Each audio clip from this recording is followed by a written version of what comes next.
Okay, this is Dr. Ray. I'm going to talk to everyone today about critical thinking. Critical thinking.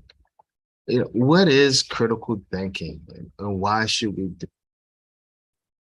Critical thinking is the vehicle in which we make efficient and effective decisions in our life. That's basically it. We want to live our life making the best decisions possible, being our best selves. In order to do that, we do that through critical thinking, problem solve, right? Because a lot of times we problem solve not through ourselves, but through a collaborative efforts. Having the ability to to uh, to write, having the ability to speak and communicate the information that we have gathered, that all those data points, and put it in a format where people can understand it, where it's coherent and it's cool and it has good cohesion and it's concise and cogent and all that good stuff. It's important to problem solving. Okay, so that is my talk on critical thinking. Again, uh, if you want to work on your critical thinking skills, work on every last one of those 5 elements. For students on tests, because a lot of students are concerned about, well, I got critical thinking questions on tests. Um, those questions can be difficult at times, because a lot of those questions, to be quite honest with you, often the test taker may not have considered that there's more than one answer to the question. So hopefully critical thinking questions are questions that allow you to give a longer answer. So extended response, extended constructed response, or maybe a short constructed response, depending on the question. If hopefully critical thinking questions are not MCQs, and hopefully if they are MCQs, multiple choice questions, that the answer is the 3 or 4 other or 2 other answers, depending on the choices, the selections. Hopefully they are just so far from reality based on the context that there's only one clear answer. And so critical thinking questions can be pretty interesting, and I understand why they're hard for a lot of people, because they can be based on people's experiences and context. And that's why educators need to really be careful about critical thinking questions and make them, again, short constructed responses or extended constructed responses, not MCQs, and be able to read the reasoning for this test taker's answer. So remember, from an academic standpoint, you really want to really work on your ability to infer. So the way you can work on that, students, is look at the evidence that is there and what logical conclusion can you draw based on that evidence. And sometimes it's also based on the patterns that you have in your own experience, especially if those are commonly shared patterns. But in an inference question on a test, it should be the logical conclusion that one could draw based on the evidence that was presented, and often based on what is commonly held, or what a common person could expect. And that's normally what happens in an inference question, based on what a common person could reasonably believe or expect based on the evidence that is presented. And again, that can be very tricky, that can be extremely tricky because you got culture that could be involved in that. You have different beliefs that could be involved in that. You have different political, religious perspectives that could be involved in that. So critical thinking questions can be quite interesting. That's why for inferences, we say it's an educated guess. Even when you draw a conclusion, is conclusions, they're educated guess that can be debated, So don't drive yourself nuts with critical thinking. Just continuously learn, gain as many patterns in your head, become excited about learning. This is what we call lifelong learning. Become excited about learning.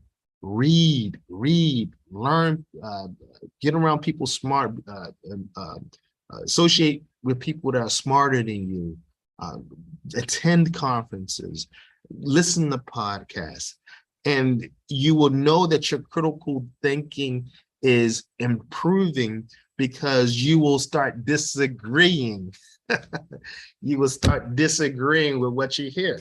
When you start disagreeing with the things that you hear, the speakers on a podcast say, or quote unquote expert says, or then not only do you disagree, but you can respond with a logical retort.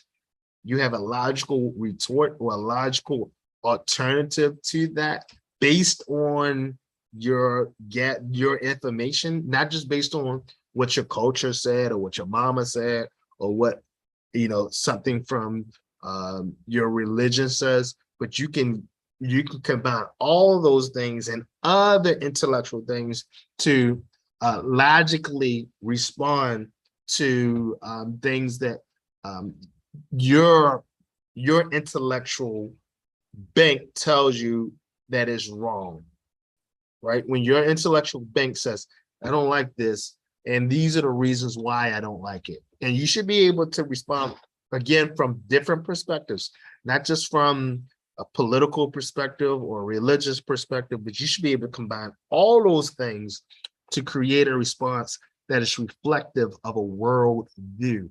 And again, a world view doesn't mean that everyone believes what you say, or you're saying the most popular things. No, that's the opposite. What a world view takes into account is all aspects, all perspectives, or as many perspectives as possible, because hard to do all, right? As many perspectives as possible. And so your response is reflective and representative of a point of view that is comprehensive of many different aspects regarding that topic. And once you're able to do that, and you're able to do that, again, based on what you have learned, your experiences, your expertise, other people's experiences, then you have reached the realm of being a good critical thinker. Your ideas will be challenged, and that's fine. And you may find, you listen, be open-minded, observe, right? And you may find that either your position is strengthened, right, by observation to your point of view, or you may find that they are saying things that make you stronger in your position. But the key is that you're open-minded, that you are not just taking on a position and holding true to that position. Because as an intellectual, as a scientist, as a human, you're always looking for the best perspective, the best outcome, the best process. So you're never totally fully committed to that intellectual perspective. I'm not talking about your beliefs. I'm talking about intellectual perspectives. Okay, you don't have to be fully committed. You don't have to be fully committed to that. Okay, so I think that should help folks with critical thinking. You can read a lot of stuff online, a lot of things. I'm doing my research for this video. A lot of things I disagree with. Why? Because I consider myself in the realm of critical thinking. And I think a lot of people who wrote things about like inferences and drawing conclusions and critical thinking in general, um, they they may be a little bit limited in scope. Critical thinking is often not yes and no questions, right or wrong answers. This is why I said earlier, a good critical thinking test question would be one that is a short or extended response and not an MCQ or a true or false. Okay. And I can get deeper in this when we talk about research questions, but I think I'll stop there. Let me know if this makes sense to you. If you're still having challenges, especially my students at KSAU, if you're still having challenges with that, I intentionally meant to be very ambiguous because I want to make the point that you develop and form your critical thinking bank. I don't want you to be a minion of me. I can sit and lead you down a certain road, but as an educator, I want you to be the best you, your best you, based on the experiences that you have that you gain in life.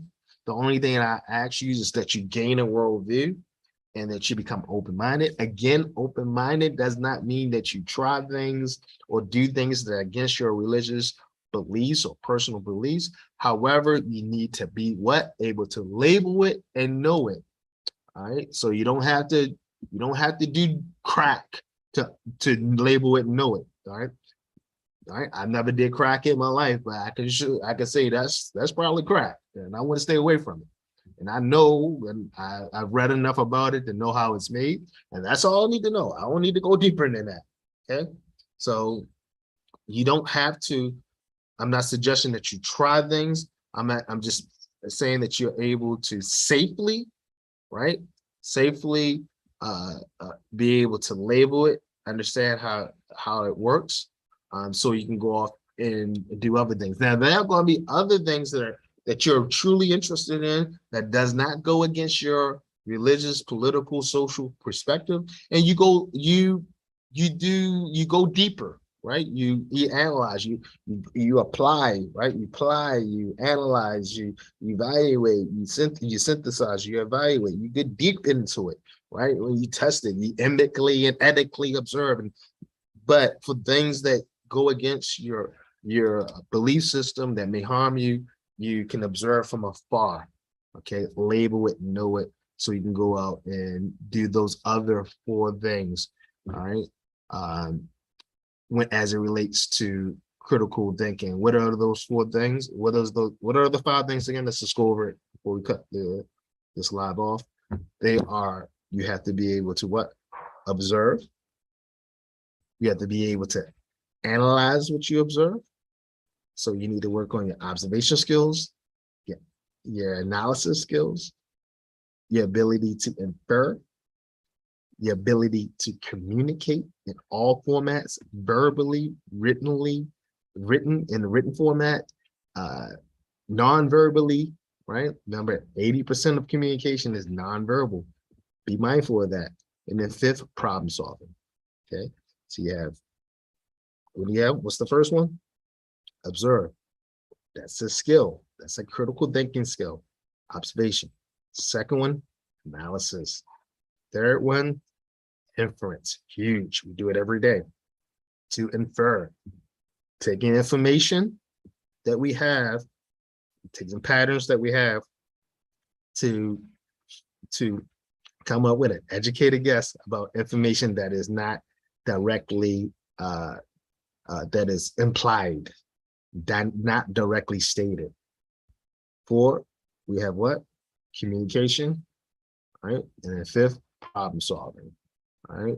And the reason why communication is just before problem solving is because a lot of times that communication would allow you to collaborate to solve the problem. We're not an island amongst ourselves. We often need other people's help to solve problems. And this is how we do it, and this is how we innovate. This is Dr. Ray. Hope this was helpful. to someone.